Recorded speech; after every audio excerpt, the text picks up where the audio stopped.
Mishra IAS academy में आप सभी का स्वागत है। और विद्रोहों की इस श्रृंखला में हम लोग आज चर्चा करने वाले हैं वहाबी आंदोलन के ऊपर, कूका आंदोलन के ऊपर पहले बात करेंगे।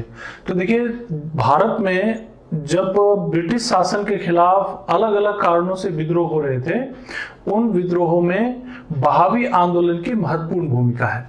और ये विद्रोह जो है ये लंबे समय तक चलने वाले विद्रोहों में आता है। 1830 के आसपास इस विद्रोह की शुरुआत होती है और ये 1860 तक चलता रहता है, यानी कि 1857 के रिवोल्ट के बाद भी कुछ समय तक ये रिवोल्ट चलता रहता है। तो इसके पहले तो देखते हैं कि भाई ये इसका बेसिक रीजन क्या था। तो देखिए, ये जो विद्रोह था वहाबी आंदोलन जिसको बोलते हैं, ये एक तरह से इस्लामी पुनरुत्थान का एक आंदोलन था। इस्लामी पुनरुत्थान का मतलब ये हुआ कि इसके जो सपोर्टर्स थे, इसके जो लीडर्स थे, उनकी ये इच्छा थी कि ब्रिटिश शासन का अंत हो जाए और एक बार फिर से मुस्लिम शासन की स्थापना हो जाए, और इसके लिए ये प्रयास करने लगे। तो इसके संस्थापकों में प्रमुख हैं सैयद अहमद बरेलवी, रायबरेली के निवासी, उत्तर प्रदेश। सैयद अहमद बरेलवी इसके जो है संस्थापक नेताओं में माने जाते हैं। ये मक्का गए थे, लगभग 1821 के आसपास ये मक्का गए थे, और वहां पर इनकी दोस्ती होती है अब्दुल वहाब से। अब्दुल वहाब के विचारों से ये प्रभावित थे, और उसके अलावा संत शाह वली उल्लाह के विचारों से भी ये प्रभावित थे।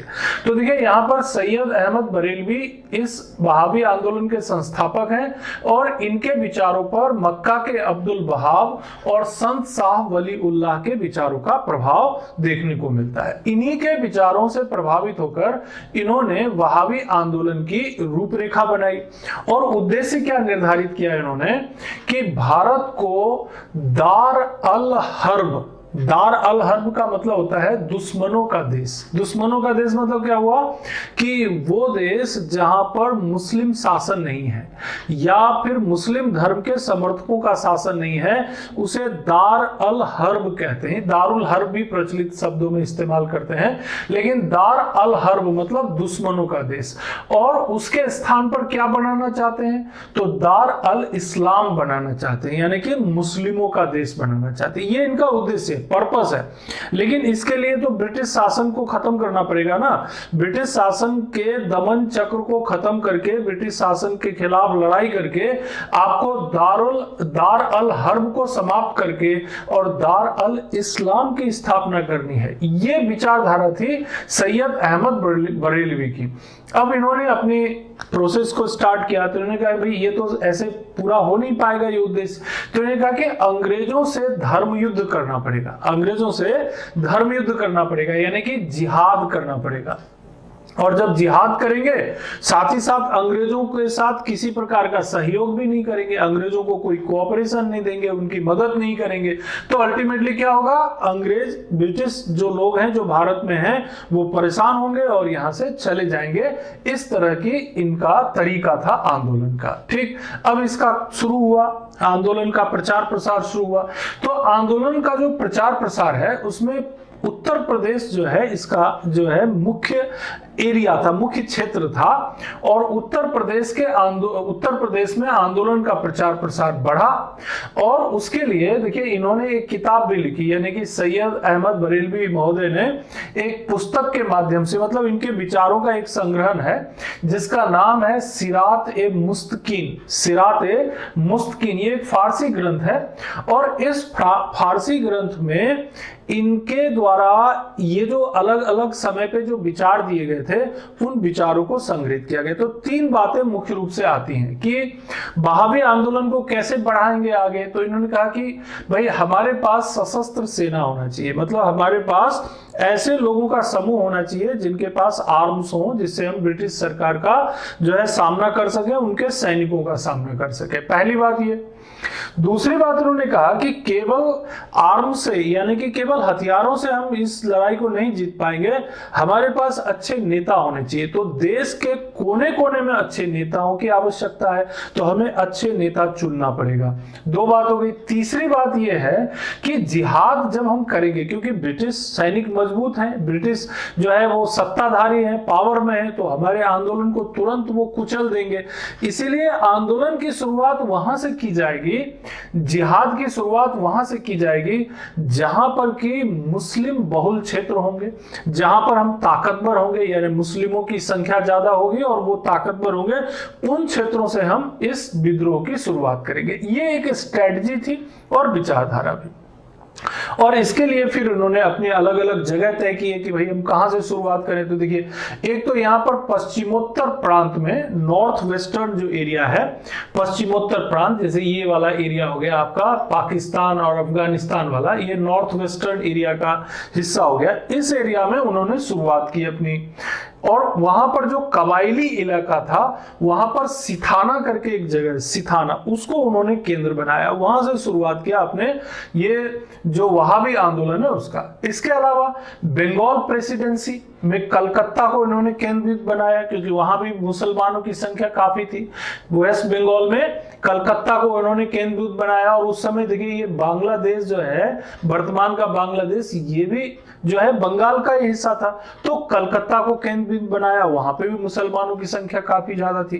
तो पहले ये कबायली क्षेत्र नॉर्थ वेस्टर्न एरिया में सिथाना, दूसरा फिर ये आ गया कलकत्ता, लेकिन साथ ही साथ बिहार में इन्होंने पटना को पूरे आंदोलन का केंद्र बिंदु बनाया। पटना को उन्होंने सेंटर बनाया कि यहां से हम हमारे बहावी आंदोलन को रन करेंगे, उसको संचालित करते रहेंगे। तो ये तीन प्रमुख केंद्र इसमें आ जाते हैं, एक सिथाना north western area, Calcutta Bengal यानी कि ईस्टर्न एरिया में, जो कि मैप में हमने दिखाया आपको, ये पूरा ईस्टर्न एरिया का हिस्सा हो गया, और साथ ही साथ ईस्टर्न क्षेत्र में ही एक और केंद्र बनाया उन्होंने बिहार के पटना में, और उसको उन्होंने केंद्र बनाया। अब इसको जब आगे बढ़ाया इन आंदोलन को, इनको शुरुआती सफलता भी मिलती। जैसे देखिए 1826 में, वैसे यहाँ पर 1830 लिखा हुआ है, लेकिन थोड़ा पहले से ही ये बहावी आंदोलन की शुरुआत हो गई थी। तो 1826 में, 1826 में जब यह आंदोलन सक्रिय हुआ, एक्टिव हुआ, तो 3000 समर्थकों ने पेशावर में एक स्वतंत्र शासन की स्थापना की, यानी ब्रिटिश सैनिकों को जो है उन्होंने हटा करके, डिस्प्लेस करके वहां पर एक स्वतंत्र शासन की स्थापना की। तो ये शुरुआती सफलता है। 3000 समर्थक थे जो पेशावर में एक स्वतंत्र शासन की स्थापना करते हैं, और इस तरह से ये आंदोलन 1860 ईस्वी तक चलता रहता है। ये छिटपुट आंदोलन, अलग अलग तरीकों से मूवमेंट जो है पूरे देश में तो नहीं कहेंगे, लेकिन मुख्य रूप से जैसे उत्तर प्रदेश के क्षेत्र में, नॉर्थ वेस्टर्न एरिया में, बंगाल में, इन सब क्षेत्रों में बहावी आंदोलन काफी सक्रिय रहा। बंगाल में बहावी आंदोलन के प्रमुख नेता थे तीतू मीर। तो बहावी आंदोलन के प्रमुख नेता थे तीतू मीर, और उस समय जो थे, चाहे वो हिंदू किसान हो चाहे मुस्लिम किसान हो, सभी जो है ब्रिटिश सरकार की जो भू बंदोबस्त की प्रणालियां थी, जो जमीन पर टैक्स वसूलने की प्रणाली, उससे बहुत परेशान थे। तो इन्होंने, तीतू मीर ने किसानों को टैक्स देने के मामले में कई जगहों पर उनके आंदोलन को नेतृत्व किया। तो इसीलिए इन्हें बंगाल में किसान वर्ग का मसीहा भी कहा जाता है। तीतू मीर को बंगाल में किसान वर्ग के मसीहा भी कहा जाता है।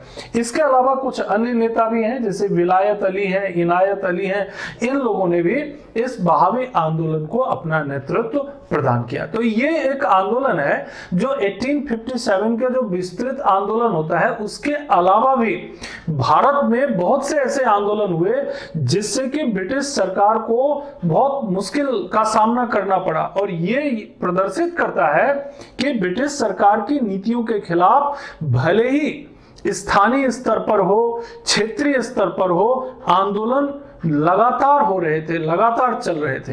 अब अगले एक आंदोलन में चलते हैं। देखिए, कूका आंदोलन। कूका आंदोलन जो है, ये कूका पंजाब में रहने वाले जो सिख हैं, उन सिखों में से एक समुदाय जो है सिखों का, उन्हें कूका कहा जाता है।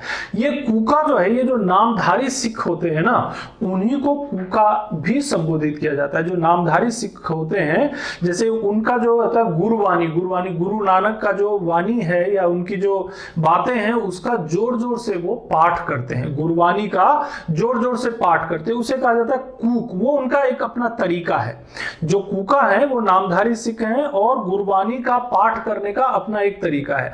तो वो जो पाठ करते हैं ना, वो विशेष तरीके से, उसको कूक कहा जाता है। तो ऐसे सिखों को कूका कहते हैं। और इन्होंने भी ब्रिटिश सरकार के खिलाफ जो आंदोलन चलाया, तो देखिए प्रारंभ में ये आंदोलन धार्मिक था। इनिशियली ये धार्मिक विद्रोह था, लेकिन बाद में ये राजनीतिक विद्रोह में परिवर्तित हो गया। मकसद ये था कि अंग्रेजों को देश से बाहर निकालना। एक बड़ा उद्देश्य बना लिया इन्होंने कि ये ब्रिटिश सरकार जब तक रहेगी तब तक जो है हम लोगों का जो जीवन है वो बेहतर नहीं हो पाएगा, और इसीलिए अब हमारा यही लक्ष्य है, यानी कूका आंदोलन का, यानी कूका सिखों का, नामधारी सिखों का यही उद्देश्य हो गया कि हम इस ब्रिटिश सरकार को बाहर निकाल करके ही दम लेंगे। तो देखिए ये आंदोलन तो लंबा चलता रहा। 1840 में ये आंदोलन शुरू हो चुका था और लगभग 1872 तक ये चलता रहा, 1872 तक। 1840 से 1872 तक ये मूवमेंट चलता रहा।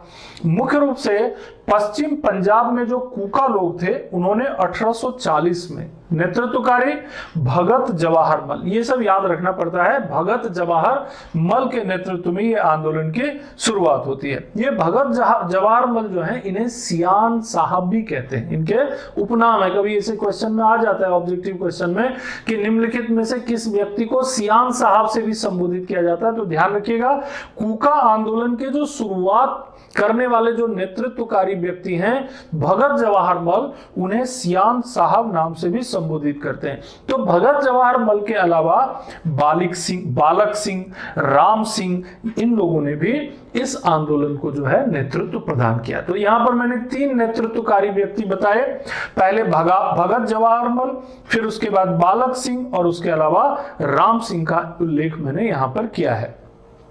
अब जब यह आंदोलन संचालित हो रहा था, तो इन्होंने आंदोलन के दौरान कई तरह की जो है प्रयास किए। जैसे देखिए, कूकों ने पंजाब को 22 जिलों में बांटकर समांतर सरकार बना डाली, यानी ब्रिटिश सरकार की जो सैन्य प्रणाली थी उसको रिमूव करके, हटा करके अपनी एक सरकार बना डाली। 22 जिलों में ये प्रोसेस इन्होंने किया।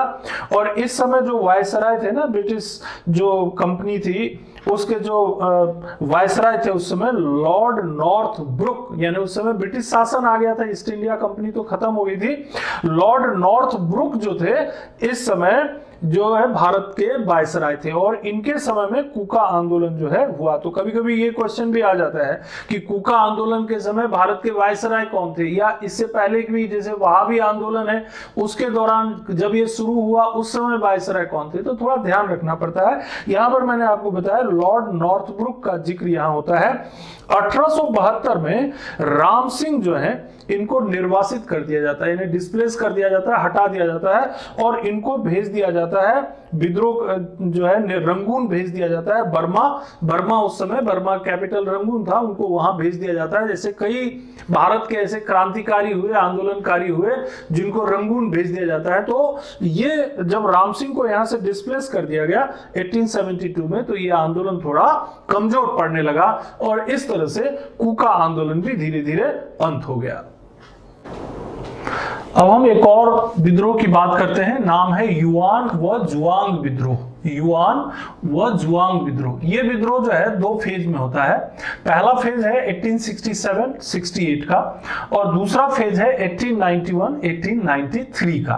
पहली बात तो ये कि ये युआन कौन थे, तो देखिए युआन जो है ये क्योंझर क्षेत्र में रहने वाले आदिवासी हैं, ट्राइबल्स हैं, क्योंझर क्षेत्र में रहने वाले आदिवासी हैं। पहला फेज जो होता है उसका नेतृत्व करते हैं रत्न नायक। जो पहला फेज है उसका नेतृत्व करते हैं रत्न नायक। तो पहली चीज ये है कि ये विद्रोह युआन जुआंग विद्रोह भारत के किस क्षेत्र में होता है, तो आपको ध्यान रखना है उड़ीसा। उड़ीसा का क्षेत्र जो क्योंझर का क्षेत्र है, ये जो उड़ीसा का क्षेत्र हो गया आपका, है ना, ईस्टर्न जो हिस्सा है उसमें, तो इस हिस्से में ये विद्रोह होता है। क्योंझर के क्षेत्र में ये विद्रोह होता है, क्योंझर जिला है आजकल, तो क्योंझर क्षेत्र में ये विद्रोह होता है। और इस विद्रोह का कारण क्या है? तो विद्रोह का कारण क्या है कि आदिवासियों की देखिए अपनी एक परंपरा, अपनी एक तरीका है व्यवस्था को चलाने का। अब वहां पर बहुत समय से एक परंपरा के मुताबिक एक राजा जो है वो होते थे। अब जब ब्रिटिश सरकार ने जब हस्तक्षेप किया तो क्या किया है, एक राजा की मृत्यु हुई, उसकी जगह पर उन्हें जो है एक राजा बनाने के बजाय कई राजा बना दिए, 2 3 4 राजा बना दिए। तो क्या हुआ, ये मकसद उनका था फूट डालने का, आदिवासियों के भीतर फूट डालने का, और जो मुख्य खनिज था, जंगल था, जमीन थी, और इस तरीके से उस पर अधिकार करने का। आदिवासी इसे समझ रहे थे तो उन्होंने इसका विरोध शुरू किया। तो उड़ीसा के क्योंझर क्षेत्र में आदिवासियों ने अपने आत्मसम्मान को बचाने के लिए जो विद्रोह किया, और जिसमें युआंग आदिवासियों ने जो विद्रोह किया वही कहलाता है युआन विद्रोह। बाद में इस विद्रोह में एक और आदिवासी वर्ग शामिल हो जाते हैं जिनका नाम है जुआंग आदिवासी। तो कोई उसमें बहुत टेंशन लेने की जरूरत नहीं है कि युआन कौन है और जुआंग कौन है। युआन भी उसी क्षेत्र में रहने वाले आदिवासी हैं और जुआंग भी वहीं के आदिवासी हैं। आदिवासियों ने जो अपने राजा की मृत्यु के बाद जो उनका जो ट्रेडिशन था, जो परंपरा था, उसका उल्लंघन ब्रिटिश सरकार ने जो किया, उसका विरोध करने के लिए इन्होंने ये विद्रोह किया। दूसरे फेज में अब कुछ समय तो थोड़ा शांत रहा मामला, फिर 1891 1893 यानी 91 से लेकर 93 तक फिर क्या हुआ कि जो राजा वगैरह बनाए थे उनके जो सामंत थे वो इन युआन और जुआंग जो आदिवासी थे उनको परेशान करने लगे। उनकी जमीन, उनकी जो फॉरेस्ट के जो उनके अधिकार थे वो धीरे धीरे छीनते जा रहे थे, तो और परेशान करने लगे। तो उस दोबारा उन्होंने उस उत्पीड़न के खिलाफ, उस तकलीफ के खिलाफ जो विद्रोह किया, और उस समय जो नेतृत्व कर रहे थे उनका नाम था धरनी नायक। उस समय नेतृत्व कर रहे थे धरनी नायक। तो देखिए पहली बार जब युआन जुआंग विद्रोह होता है तो रत्न नायक, और दूसरी बार होता है तो उसका नेतृत्व करते हैं धरनी नायक। अल्टीमेटली देखिए ब्रिटिश सरकार काफी मजबूत थी और उन्होंने स्थानीय शासन की मदद से इस विद्रोह का दमन कर दिया। अगला विद्रोह है कोया विद्रोह। कोया, ये जो कोया है ये बेसिकली आंध्र प्रदेश के पूर्वी गोदावरी क्षेत्र में ये विद्रोह होता है। ये लोग ट्राइबल्स हैं, कोया जो जनजाति है, उन लोगों ने ये विद्रोह को शुरुआत की और बहुत लंबे समय तक ये विद्रोह चलता है। ऐसा नहीं कि कुछ समय तक, लंबे समय तक चलने वाला विद्रोह 1803 से शुरू होता है, फिर 1840 में, फिर 1845, फिर 1858, 1861, 1862, ऐसे लंबे समय तक चलने वाला विद्रोह है। और इसका प्रमुख केंद्र रहता है चोडवरम। ये विशाखापट्टनम का रंपा प्रदेश कहलाता है। आज के समय का विशाखापट्टनम हो सकता है, उस समय ये चोडवरम का रंपा प्रदेश था। इतना ही नहीं, ये जो आंध्र प्रदेश का तो गोदावरी क्षेत्र हो गया, इसके अलावा उड़ीसा का जो मलकगिरी क्षेत्र है उधर भी ये विद्रोह होता है। तो मतलब आपको जब मैप में आप देखेंगे तो ये आंध्र प्रदेश का एरिया और उड़ीसा का एरिया, मतलब ये पूर्वी हिस्से में दक्षिणी पूर्वी हिस्सा, और ये पूर्वी हिस्से में आप जाएंगे आंध्र प्रदेश और उड़ीसा के क्षेत्र में ये एक और विद्रोह होता है।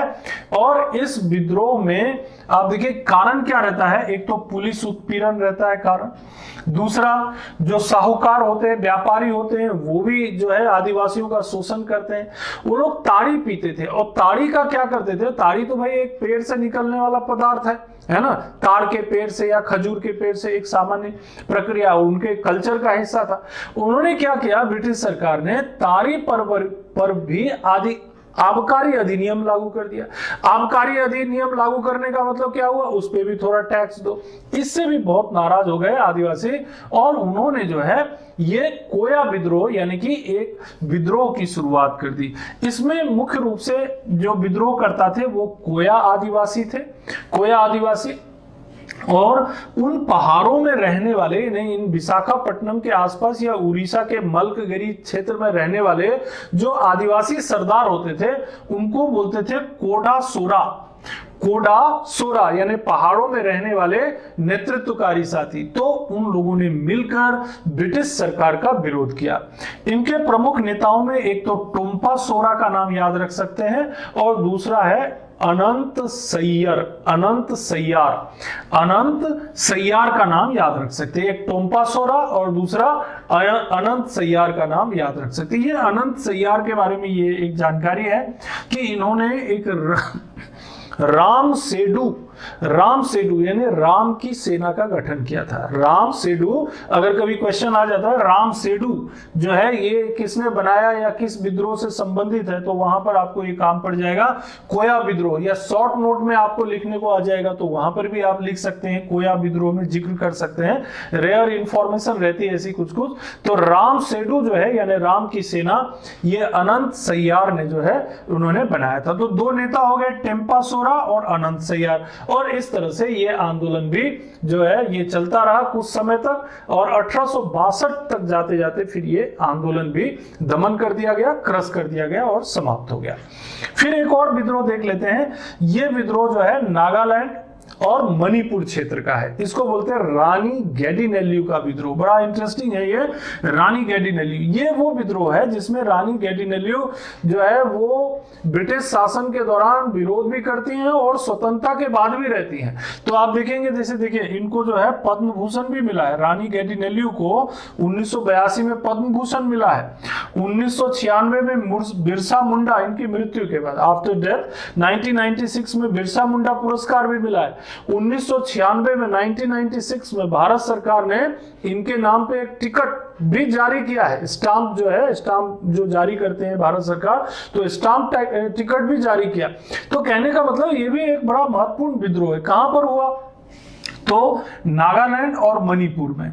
इनको जो है ना नागालैंड की रानी लक्ष्मीबाई भी कहते हैं, नागालैंड की रानी लक्ष्मीबाई भी कहते हैं। कहां से इनके आंदोलन का पर्पस क्या था? तो देखिए वहां पर एक नेता थे नागालैंड और मणिपुर में जो एक स्वतंत्र नागा राज्य की स्थापना करना चाहते। ब्रिटिश सरकार को वहां से हटा करके मणिपुर से, और वहां पर एक स्वतंत्र नागा राज्य की स्थापना करना चाहते थे। नाम था उनका जदोनांग, नाम था जदोनांग। जदोनांग के नेतृत्व में यह आंदोलन वहां चली रहा था। तो जदोनांग के नेतृत्व में ये आ गई, इनका नाम था रानी गैडिनेल्यू, ये जो है जदोनांग के नेतृत्व में आ गई। और फिर जब ये जो जदोनांग है इनको अंग्रेजों ने पहचान लिया और बहुत जल्दी उनको फांसी दे दी।